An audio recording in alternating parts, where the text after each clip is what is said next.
Сәлеметсіңдер ме балалар? Бүгінгі біздің тақырыбымыз домбыра. Сабақтың мақсаты тыңдалған мәтіннің мазмұны бойынша мұғалімнің қолдауымен сұрақтарға жауап беру және оған сәйкес фото, сюжетті суреттер, сызбалар таңдау. Бүгінгі сабағымыздың жаңа сөздермен таныс болыңдар. Есте сақтап, дәптерлеріне жазып қойыңдар. Домбыра. Домбыра тартамын. Домбыра тартпаймын. Қайталайық. Домбыра, домбыра тартамын, домбыра тартпаймын. Бұл ненің үні?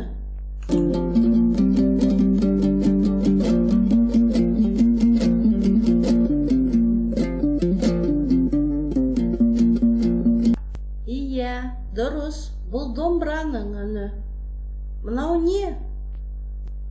Бұл қазақтың ұлттық аспабы домбыра. Домбырада күй тартады.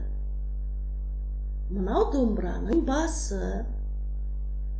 Мынау мойны, шанағы. Ал мына жақта құлақтары, пернелері, ойығы бар, ішегі бар және тиегі бар. Балалар, сендер білесіңдер ме? Бізде домбыра күні бар. Домбыра күні 5-ші шілдеде. Бірінші тапсырма. Тыңда, оқы, сұраққа жауап бер. Сенде домбыра бар ма? Менде домбыра бар. Мен домбыра тартамын. Есте сақта. Есте сақта. Мен домбыра тартамын. Мен домбыра тартпаймын. Екінші тапсырма, сұраққа жауап бер. Сен домбыра тартасың ба? Иә, мен.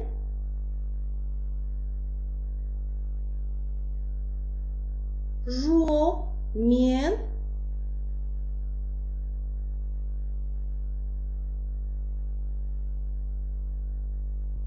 Ойлан. Үшінші тапсырма. Тыңда, қайтала, үлгі бойынша сөйлес. Мынау не? Бұл домбыра. Сен домбыра тартасың ба? Иә, мен домбыра тартамын. Жоқ, мен домбыра тартпаймын. Төртінші тапсырма. Сұрақтарға жауап бер. Сенде домбыра бар ма? Сен домбыра тартасың ба? Бесінші тапсырма. Тыңда, қайтала. О, дауысты дыбыс. Ұшақ, жұлдыз, сұр. Сенің атың кім? Менің атым Ұлан. Есте сақта. Кім, не, неше, қандай сұрақтарына жауап берейік? Кім? Ұлан. Не? Ұшақ. Не? Жұлдыз. Қандай? Тұр.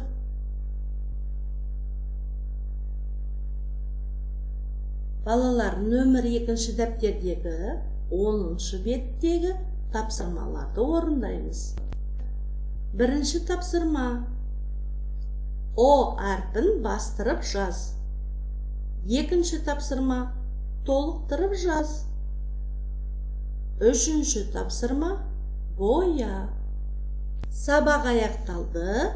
Назарларыңызға рахмет. Сау болыңдар балалар.